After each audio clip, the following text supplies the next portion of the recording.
네, 안녕하세요. 11월 25일 월요일 새벽기도회 시작하겠습니다. 기도하겠습니다. 은혜로우신 우리 아버지, 또 어제 추수감사 주일을 은혜 가운데 지내게 하시고 또 기쁨으로 새날을 맞이할 수 있도록 은혜 주신 것을 감사합니다. 11월 감사의 달입니다. 아버지, 이 달만이 아니라 매 순간순간이 감사의 시간이 되게 하여 주시고, 아버지 하나님께서 우리의 참 허락하지 않은 것보다도 허락하신 많은 것들을 바라보며 감사하게 하시고, 또 허락하지 않은 것일지라도 그것조차도 합력하여 선을 이루실 하나님의 주권적인 역사를 믿음으로 바라보며 감사할 수 있도록 인도해 주옵소서. 아버지여, 참으로 아버지 세계 만방에서 복음을 전하는 모든 선교사님들 오늘도 은혜 장중에 붙잡아 주시며 하나님의 은혜를 바라보며 감사할 수 있도록 인도하여 주옵소서. 아버지여, 또 연약한 중에 있는 성도들, 병 중에 있는 성도들, 아버지여, 병원에 입원해 있는 성도들, 치료받는 성도들 긍휼을 베풀어 주옵소서. 주의 능력의 손으로 역사하시사 모든 것을 온전케 하여 주시고 이 땅에 사는 그 순간까지 건강하게 살 수 있도록 지켜주옵소서. 연로하신 모든 분들 오고 가는 길을 주께서 안전하게 지켜주옵시고, 아버지여, 시카고 필라델피아 교회 하나님이 은혜로 역사해 주시사 놀라운 부흥의 역사들이 일어나게 도와 주옵소서. 감사드리며 예수님의 이름으로 기도합니다. 아멘. 네, 찬송가 604장입니다. 완전한 사랑 604장 부르겠습니다. 예전 찬송가는 288장입니다. 604장 완전한 사랑.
창세기 2장 18절부터 25절까지 보겠습니다.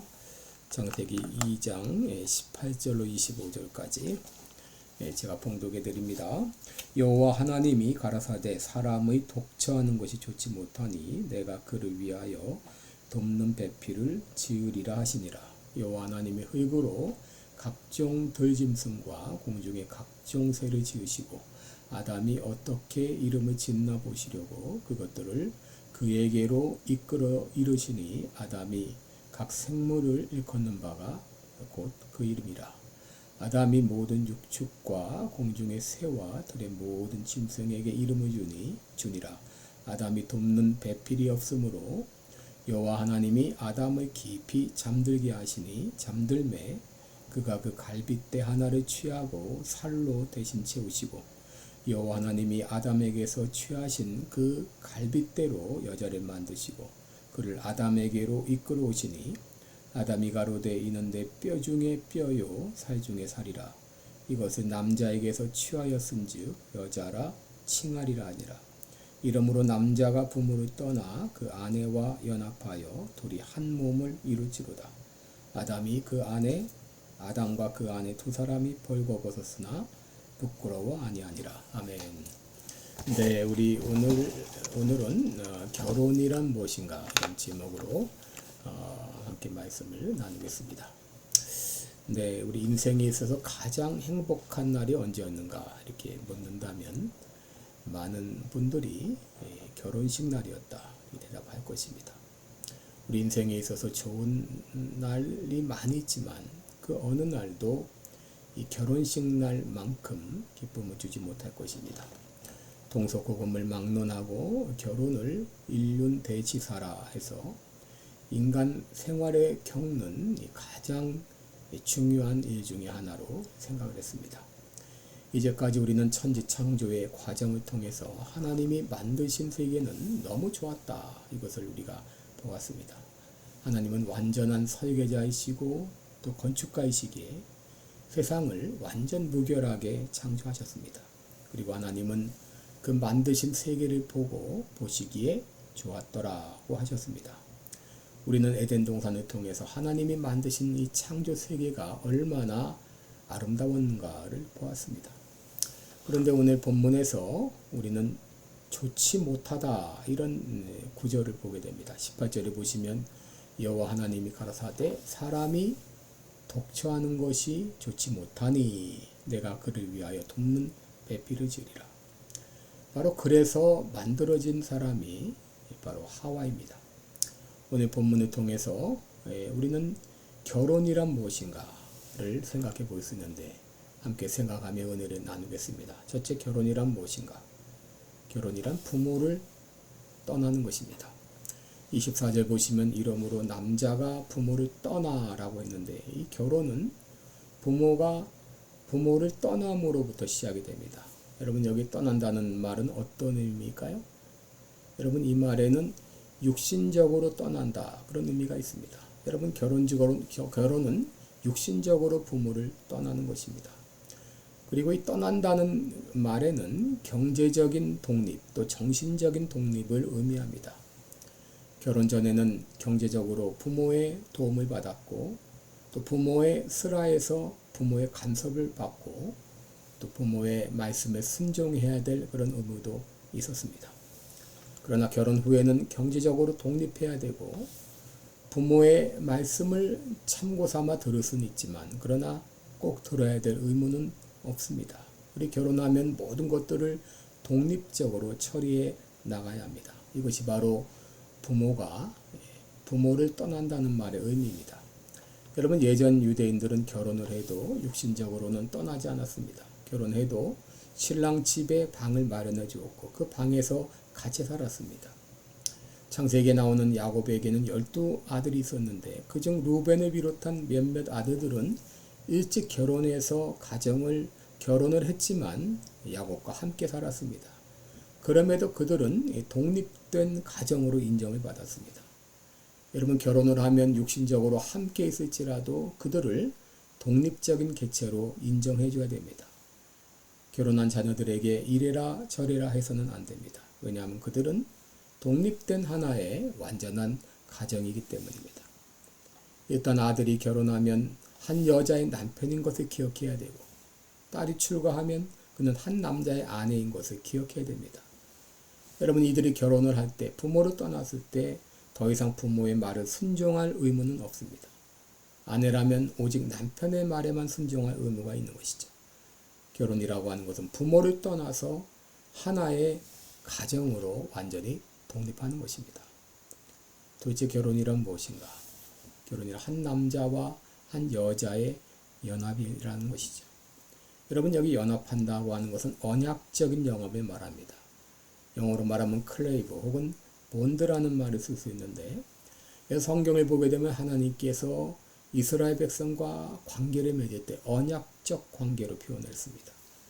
하나님과 그리스도인의 관계 역시 언약적 관계로 표현했습니다. 여러분, 언약이라고 하는 말은 히브리어 베리트라는 말인데 그 뜻은 자른다 그런 뜻입니다. 창세기 15장을 보면 하나님께서 아브라함과 언약을 맺을 때 소와 염소와 양과 비둘기를 취하여 그 중간을 쪼갰다 그랬습니다. 이 중간을 쪼갠다는 것은 죽음을 의미하고 죽을 때 피를 흘리게 되죠.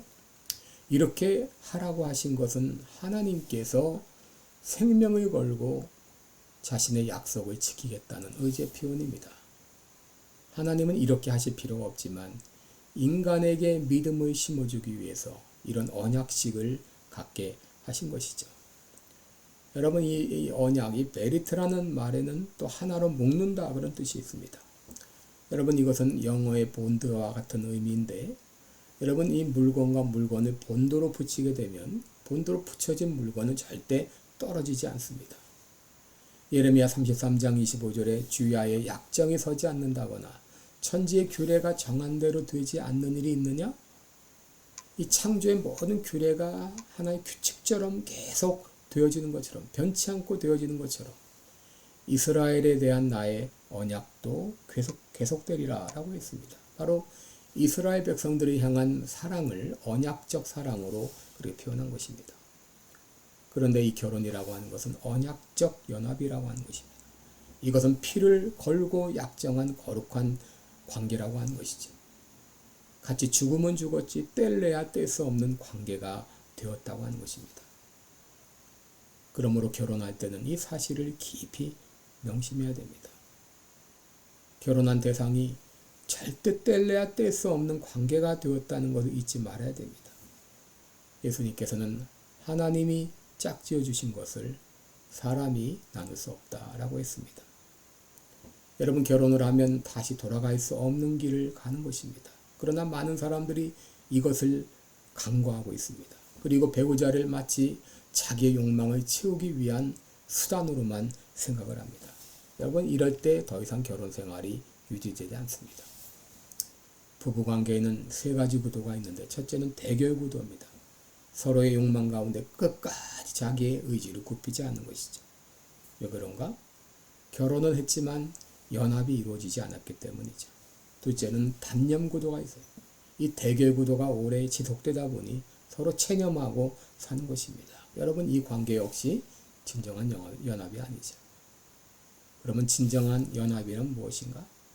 물론 이것은 육신적인 연합도 있지만, 그러나 육신적인 연합만 가지고는 허약한 연합입니다. 참된 연합이 이루어지려면 인격적인 연합과 더 나아가서 영적인 연합이 이루어져야 됩니다. 그렇기 때문에 그리스도인 남자는 반드시 그리스도인 아내를 맞이해야 되고, 그리스도인 여자는 반드시 그리스도인 남자를 남편으로 맞이해야 됩니다. 때로 어떤 분은 나는 불신자와 결혼했지만 지금 둘 다 신앙을 가지고 잘 살고 있습니다 라고 말하는 사람이 있는데, 그런 경우는 하나님의 특별한 은혜가 있었기 때문이죠. 모두 그러하리라고 보장하지 못합니다. 많은 경우 불신자와 결혼해서 고통을 당하는 경우가 많습니다. 그런데 어떤 부부는 같은 믿음을 가졌지만 서로 연합을 느끼지 못하는 경우도 있어요. 왜 그렇습니까? 연합되었지만 연합된 것을 힘써 지키려 하지 않기 때문이죠. 여러분, 남녀가 어느 날 결혼했다고 갑자기 모든 것이 같아지는 것이 아니죠. 신체 구조가 다르고 개성이 다르고 생활 습관이 다르고 가치관이 다르고 사고방식이 다르고 모든 것이 다르기에 많은 갈등이 일어납니다. 그럼에도 결혼 후에 하나 되었기 때문에 예전에 자기는 사라지고 상대에게 예속되는 것, 이것이 진정한 연합입니다.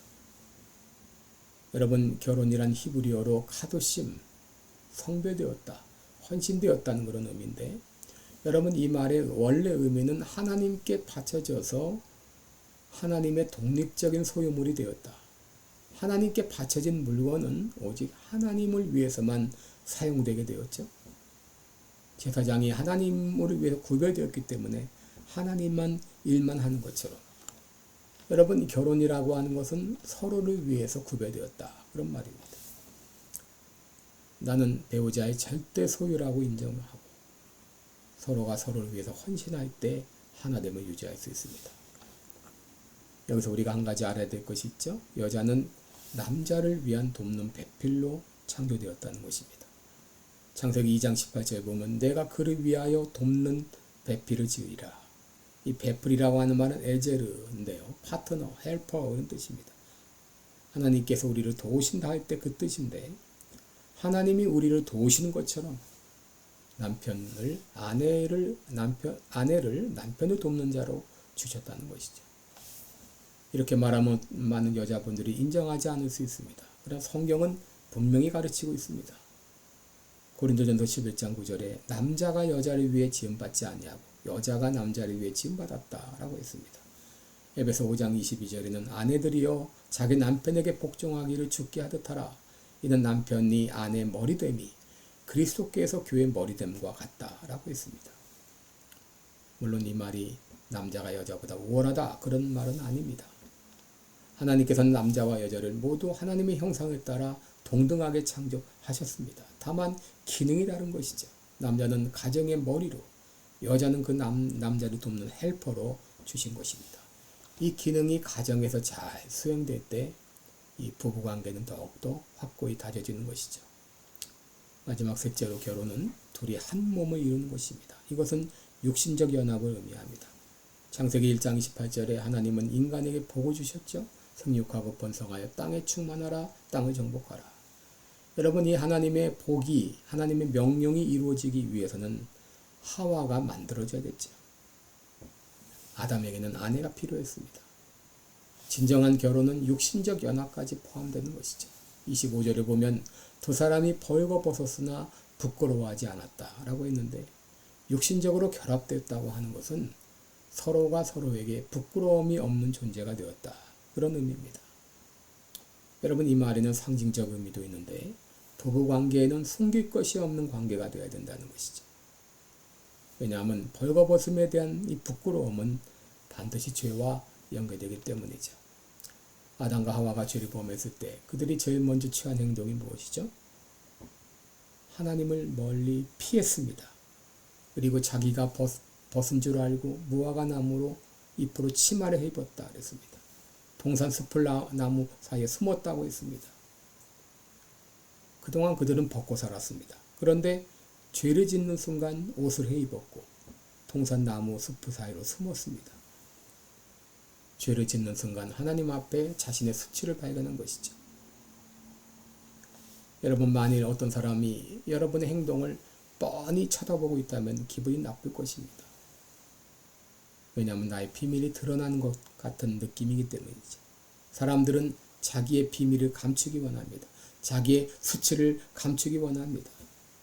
아담과 하와가 죄를 짓는 순간 그들에게는 수치가 느껴졌습니다. 부끄러움을 가리기 시작했습니다. 하나님으로부터 멀어졌고, 그리고 부부간에도 금이 가기 시작했습니다. 어느 목사님이 어느 여자 대학의 여학생 기숙사에 거기서 예배를 인도했습니다. 목사님 예배를 끝내고 돌아가려는데 한 학생이 가지 않고 뒷자리에 남아 있었습니다. 그 학생은 목사님의 말씀을 들을 때 얼굴을 잔뜩 찌푸리고 있던 학생이었습니다. 그 학생이 말합니다. 예전에 하나님을 믿었지만 지금은 더 이상 믿지 않습니다. 목사님은 물었습니다. 몇 학년이죠? 1학년입니다. 집안은 어떤가요? 집은 모두 기독교 가정입니다. 성경은 있나요? 예, 있습니다. 읽고 있나요? 예전엔 읽었지만 지금은 읽지 않습니다. 마지막 읽은 때가 언제죠? 저는 추수감사절입니다. 그때 무슨 일이 있었나요? 이 여학생은 울음을 터뜨렸습니다. 바로 그때부터 한 남자와 동거 생활을 시작한 것이죠. 이 학생이 성경을 멀리한 것은 성경을 읽을 때 부딪히는 하나님의 시선을 견딜 수 없었기 때문이었습니다. 죄를 지은 아담과 하와가 하나님으로부터 멀어진 것도 하나님의 시선을 견딜 수 없었기 때문이죠. 참된 부부간의 연합은 오직 하나님 안에서만 가능합니다. 하나님 앞에 부끄러움이 없을 때 진정한 부부간의 연합도 이루어집니다. 자신의 수치를 가리고 자신의 부끄러움을 숨기려 할 때 더 이상 연합은 없습니다. 여러분, 현대사회는 수많은 거짓으로 가득 차 있죠. 수치를 가리려는 그런 가장으로 가득 차 있습니다. 그러나 여러분, 이런 화장과 치장을 통해 웬만한 마음의 부끄러움, 그런 것은 가릴 수 있을지 몰라도 하나님은 속일 수 없죠. 하나님은 심장을 살피고 폐부를 시험하며 각각 그 행위와 행실대로 보응한다고 했습니다. 하나님과의 바른 관계가 설정되기 전까지 참된 부부의 연합도 있을 수 없는 것이죠. 그러므로 참된 부부의 연합을 위해서 먼저 하나님과의 연합이 필요한 것이죠. 그리고 하나님과의 참된 연합을 위해서는 죄 문제가 해결해야 됩니다. 그러므로 여러분, 이렇게 기도하시기 바랍니다. 여호와여, 주는 나의 찬송이시니 나를 고치소서. 그리하시면 내가 낫겠나이다. 나를 구원하소서. 그리하시면 내가 구원을 얻으리이다.